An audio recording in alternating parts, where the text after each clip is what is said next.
J'espère que vous allez bien, j'espère que vous vous portez bien. J'essaie de faire cette vidéo en toute urgence parce que les événements s'accélèrent malheureusement et l'actualité algérienne elle est en train de connaître des épisodes, pas de complexité mais de tension extrême. La tension est extrême, notamment dans l'affaire de Saïd Narza qui est en train de devenir un scandale d'État et qui est en train de provoquer des dérives tout simplement inacceptables et très inquiétantes pour la stabilité du pays, et ça avec des pratiques notamment qui sont condamnables et immorales, et que nous aimerions bien que ces pratiques cessent et s'arrêtent parce que l'Algérie est vraiment beaucoup plus grande que cela et notre pays ne vaut pas vaut beaucoup mieux, en tout cas il vaut beaucoup mieux que toute cette mauvaise publicité qui est en train de se mettre en place à travers ce scandale. Il était prévisible que l'incarcération de Saïd Narza allait choquer, indigner, notamment ses proches, notamment les membres de sa famille, que cette affaire allait générer des polémiques extrêmement violentes et de ces polémiques-là, des scandales ou des informations scandaleuses et compromettantes allaient jaillir. Pour une raison simple, Saïd Narza n'était pas n'importe qui. Saïd Narza a été depuis de longues années, je dirais, au moment où elle connaît Tebboune, elle connaît Abdelmajid Tebboune depuis 10 ans. Elle est bien introduite au sein des arcanes du pouvoir algérien depuis au moins 15 ans.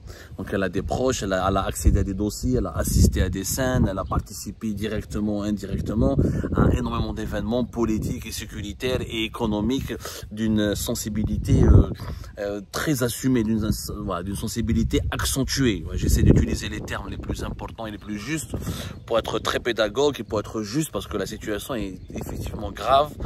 Pourquoi elle est grave? Alors parce que nous venons d'apprendre aujourd'hui que 6 membres de la famille de Saïd Narza ont été arrêtés par la police, par la DGSN, alors qu'ils se sont rendus à l'hôpital Mustapha Bacha dans l'espoir de la voir. Déjà il y a un flou juridique parce que Saïd Narza, au moment où le juge a ordonné son placement en détention, son incarcération, elle n'était pas dans un salle d'audience, et selon plusieurs juristes, il y a eu une polémique entre différents avocats et différents juristes que nous avons d'ailleurs interrogés sur les réseaux sociaux. Tout le monde s'interroge sur le bien fondé, la légalité du mandat de dépôt qui a été prononcé à l'encontre de Saïd Narza, étant donné qu'elle n'était pas dans la salle d'audience, elle était hospitalisée, elle était même placée en réanimation dans une aile de l'hôpital Mustapha Bacha.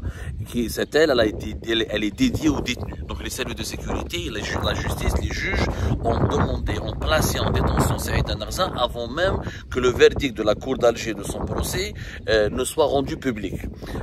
Plusieurs juristes et plusieurs avocats affirment et constatent que normalement, tant qu'elle n'était pas dans la salle d'audience devant la juge, elle ne peut pas être placée en détention directement. Elle peut faire l'objet d'un mandat d'arrêt, ce mandat d'arrêt où le verdict devait être reporté pour qu'il soit prononcé lorsque Saïd Narza se présenterait devant les juges de la cour d'Alger, ou un mandat d'arrêt devrait être émis à son encontre. Dans ce cas-là, il faut que le mandat d'arrêt soit exécuté. Mais est-ce qu'on peut exécuter un mandat d'arrêt contre une personne inconsciente qui est hospitalisée?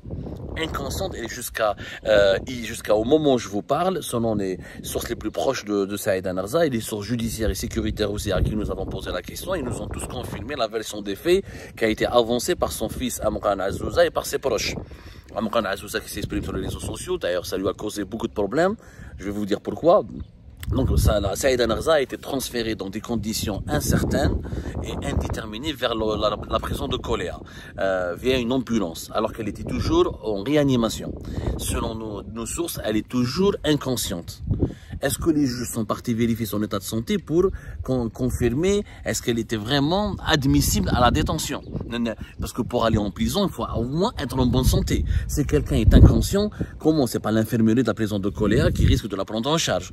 Donc déjà, le fait de l'incarcérer dans des conditions juridiques extrêmement troublantes, voire scandaleuses, elle n'était pas devant la juge, elle n'était pas à la salle d'audience, elle aurait dû faire l'objet d'un mandat d'arrêt et pas d'un mandat de dépôt. Le mandat d'arrêt, visiblement, ne pouvait pas être exécuté donc elle était hospitalisée. Donc il y a une polémique là-dessus, extrêmement tendue, ce qui démontre encore une fois que la justice algérienne a obéi à des ordres politiques, elle est politisée, elle est instrumentalisée, et l'instrumentalisation de cette justice dans l'affaire de Saïd Narza, elle a été extrêmement excessive et choquante. Deuxièmement, aujourd'hui, au moment où je vous parle, c'est pour ça que j'essaie de publier cette vidéo en urgence, il y a de cela plus d'1 heure, à Alger, à l'hôpital Mustapha Bacha, des membres de la famille de Saïd Narza ont été arrêtés par les policiers alors qu'ils voulaient la voir, Saïd Narza. Il s'agit de sa fille, de sa sœur, de son frère, de deux cousins ou deux neveux et de la fille de sa petite fille, la fille de son fils aîné Amran Azouza. 6 personnes, membres de la famille de Saïd Narza, ont été arrêtés encore une fois par les enquêteurs, par des éléments de la DGSN, la police nationale en Algérie, et ils ont été transférés, ils ont été embarqués dans des camions de police, des vétos de police, ils ont été arrêtés comme des vulgaires délinquants, et puis ils ont été transférés au commissariat de Cavignac, commissariat Cavignac à Alger, qui est situé tout près de la Grande Poste, il y a Alger Centre. Quel est le crime, quel est le délit des proches de Saïd Narza? Pourquoi procéder à leur arrestation? Et pourquoi les arrêter? Est-ce qu'il y a eu des accrochages avec les éléments de la DGSN? Est-ce qu'il y a eu des tensions? Est-ce qu'il y a eu des tensions verbales? Est-ce qu'il y a eu de l'agressivité de la part des membres de la famille de Saïd Narza? Moi, j'ai parlé avec la famille des membres proches de la famille Saïd Narza. Ils ont assuré que tout s'était déroulé dans le calme, que la famille de Saïd Narza a demandé juste de pouvoir l'avoir, avoir de ses nouvelles, de son état de santé. Est-ce qu'elle s'est réveillée, s'est pas réveillée? Est-ce qu'elle est consciente, inconsciente? Est-ce que ses jours sont en danger, pas en danger? Juste, voilà, prendre connaissance de l'état de santé de leur maman, de leur tante, de leur sœur, parce que son frère était là-bas, sa sœur était là-bas, sa fille était là-bas, sa petite fille était là-bas. Ils ont été arrêtés. Même le chauffeur de la famille de Saïd Narza a été arrêté, qui était sur place. Il a été arrêté, embarqué par les policiers et emmené au commissariat de Cavignac à Alger. Pour quelle raison? Mais les pratiques, elles sont quand même dangereuses, inquiétantes, troublantes. Maintenant, je pense que la justice algérienne et les autorités algériennes devraient observer un devoir de transparence vis-à-vis de cette affaire. Moi, j'aimerais bien que le parquet, que la cour d'Alger fasse un communiqué clair, net et précis. Elle explique pourquoi Saïd Narza a été incarcéré alors qu'elle n'était pas dans la salle d'audience. Est-ce que c'était légal? Est-ce que la loi algérienne permet de placer en détention une personne qui n'était pas présente au moment de du verdict de son affaire et qui était hospitalisée, et notamment dans un service de réanimation? Donc on aimerait bien comprendre la légalité de cette affaire. Et pourquoi Saïd Narza a été incarcéré maintenant, alors que durant le procès de première instance, elle n'a pas été incarcérée. Et le procureur de la République, lors du procès de la Cour d'Alger, il n'a pas prononcé, il n'a pas demandé le mandat de dépôt. Il n'a pas demandé la détention, il a demandé la confirmation de la première peine qui a été prononcée lors du procès en première instance. Le procès de première instance de fin mai 2025, le 26 mai plus exactement, c'était 10 ans de prison, mais sans mandat de dépôt. Donc qu'est-ce qui s'est passé? Ça premièrement. Deuxièmement, pourquoi arrêter les proches de Saïd Narza? Pourquoi s'en prendre à sa sœur, à sa petite fille, à son frère, à sa fille, à ses cousins, au chauffeur de la famille, et les embarquer comme ça, manu militari, comme s'ils étaient de vulgaires délinquants, et les emmener dans un poste de police à Alger Centre, comme s'il s'agissait encore une fois de délinquants ou de personnes de malfrats? C'est quand même bizarre comme procédé, c'est quand même troublant. Il faut que le pouvoir algérien comprenne à un moment donné, ça nous choque, il y a de quoi indigner les Algériennes et les Algériens. Son fils s'est exprimé à l'instant, il a publié sur les réseaux sociaux, il fait part de menaces qui lui seraient parvenues. Il dit que des menaces, qu'ils l'ont menacé, qu'ils lui ont dit si tu te tais pas, si tu fermes pas ta gueule, si tu continues de critiquer Tebboune, de balancer des informations et des critiques sur son entourage et de balancer de graves accusations contre les membres de son entourage et contre le président, bah ta sœur, ta famille seront inquiétés, seront harcelés, seront emprisonnés, incarcérés, poursuivis, des menaces extrêmement graves. Est-ce que c'est vrai? Bien sûr, c'est la version des faits du fils de Saïd Narza.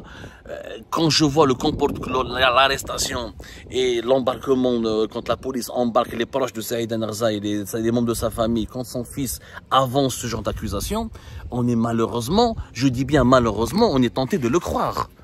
Il a l'air d'homme. Mouch sera l'hôpital de Mustafa Bacha. Wallahi Saïd Narza. Est-ce qu'elle est en bonne santé? Est-ce qu'elle n'est pas en bonne santé? Quand même, la justice, il y a un ministère. Il y a l'inspection générale du ministère de la Justice. Il y a la cour d'Alger. Il y a des juges qui peuvent se déplacer sur place, qui peuvent nous informer l'opinion publique. Les Algériennes et les Algériens ont le droit de savoir qu'est-ce qui s'est passé dans l'affaire de Saïd Narza. Qu'est-ce qui se passe en ce moment à l'hôpital de Mustafa Bacha? Pourquoi sa famille fait l'objet d'un acharnement sécuritaire et judiciaire inédit? Donc maintenant, si vous voulez faire taire Amran Azouza parce que il a commencé à balancer des très graves accusations, il faut savoir, effectivement, j'ai vu ce qu'il a affirmé, ce qu'il a déclaré, les informations qu'il est en train d'avancer, les accusations qu'il est en train de formuler à l'encontre de Tebboune et de ses collaborateurs sont d'une gravité inédite. Et c'est historique. On a le fils d'une femme d'affaires qui était plus qu'une femme d'affaires, qui est représentante de l'État algérien dans plusieurs organisations régionales, notamment internationales, comme le Bureau international du travail, comme l'Organisation internationale du travail, comme BusinessMed, comme Business Africa, des organisations patronales régionales et internationales. Elle avait une proximité avec Abdelmajid Tebboune, elle connaissait Abdelmajid Tebboune, et lui, il nous donne des informations, il est en train de révéler des informations, de les balancer sur la place publique de façon spectaculaire, et c'est choquant ce qu'il est en train de dire sur des affaires de corruption, des pratiques de corruption, de connivence, de collusion d'intérêts, de complot, de guerre de clanisme, de coups bas entre les uns et les autres, plus au sommet de l'État algérien. Ça ne rassure pas les Algériens et les Algériens. On est inquiets. La population, on est inquiète, Yanes. Est-ce qu'il y a un coup d'État qui est en cours de préparation? Est-ce qu'on est dans une guerre civile? C'est le déballage, le grand déballage. Le même jour, donc l'affaire Saïd Narza, on nous apprend que Nasser Djen a été incarcéré et placé sous mandat de dépôt alors qu'il était le patron des services secrets. On nous apprend aussi que le patron de la gendarmerie algérienne, nous sommes en train, un ancien patron de la gendarmerie algérienne de 2021, pratiquement à 2025, général-major Ould Hadj a été lui aussi incarcéré à la prison militaire de Blida. On est en train de confirmer toutes ces informations. Mais qu'est-ce qui se passe, bon sang? Qu'est-ce qui se passe? Est-ce qu'il y a un complot au sein de l'appareil, au plus haut sommet des appareils les plus délicats et les plus sensibles de l'État? Est-ce qu'il y a eu une tentative de renverser Abdelmajid Tebboune? Est-ce qu'il y a quelque chose? Est-ce que le pays il est bien tenu? On est en droit de se poser maintenant toutes ces questions. C'est pas normal. Ces emprisonnements spectaculaires de personnalités nationales, militaires et civiles, politiques et du monde économique qui sont influentes, qui ont occupé les devants de la scène durant ces 5 ou 6 dernières années, et on les emprisonne comme ça, de façon assez spectaculaire, brutale, comme s'il y avait une purge qui a été menée en toute urgence, parce que le pouvoir se sentirait en danger, il se passerait quelque chose, des manœuvres de déstabilisation dangereuses. On a envie de savoir, de comprendre. Et pourquoi on veut faire taire le fils de Saïd Narza? Maintenant, d'abord, mettez-vous à sa place. Et moi, je comprends que ces accusations peuvent ébranler, toucher, blesser, offenser l'entourage de Tebboune, mais mettez-vous à sa place. On a pris sa mère, on veut mettre en prison sa mère. Et sa mère, elle est en réanimation et on veut la transférer vers la prison de Koléa. Et on l'a incarcérée, condamnée à 4 années de prison ferme pour une femme qui a 63 ans, une mère de famille. Elle et ses enfants sont condamnés à la prison ferme. Elle a fait déjà 2 AVC. Comment voulez-vous qu'il ne pète pas les plombs? Comment voulez-vous qu'il ne s'énerve pas? Comment voulez-vous qu'il ne se révolte pas? Est-ce que tout ce qu'il dit, est-ce qu'il est vrai? Moi, je n'ai pas pour le moment les moyens de le vérifier. On est en train de vérifier. On va vérifier toutes les informations qu'il a avancées pour comprendre est-ce qu'il dit vrai ou il dit pas vrai. Mais quoi qu'il arrive, si on veut le faire taire, c'est pas en utilisant ses proches. Ça n'a pas suffi de mettre Saïd Narza et ses enfants en prison. On va encore toucher à sa sœur, à sa fille. On peut pas incarcérer toute la famille de Saïd Narza quand même. J'ai l'impression qu'on veut incarcérer toute la famille de Saïd Narza. C'est pas possible, c'est inimaginable. Ça rentre pas dans la tête. Sauf si l'Algérie a basculé dans une dimension totalement de folie collective qui s'expliquerait par une grande instabilité interne au sein du pouvoir. En tout cas, en ce moment, il y a une fragilité, on sent une nervosité, on sent une très grande nervosité qui s'explique par une fragilité à l'intérieur même du pouvoir algérien. Que se passe-t-il? Nous sommes en train d'essayer de trouver les informations les plus fiables parce qu'il y a trop de manipulations, trop de rumeurs, trop on a dit ceci, peut-être, on ne sait pas. Nous, non, on peut pas, on n'a pas envie de faire paniquer la population, on n'a pas envie de créer la panique ni de semer l'angoisse, on a juste envie de communiquer des informations qui soient vraies.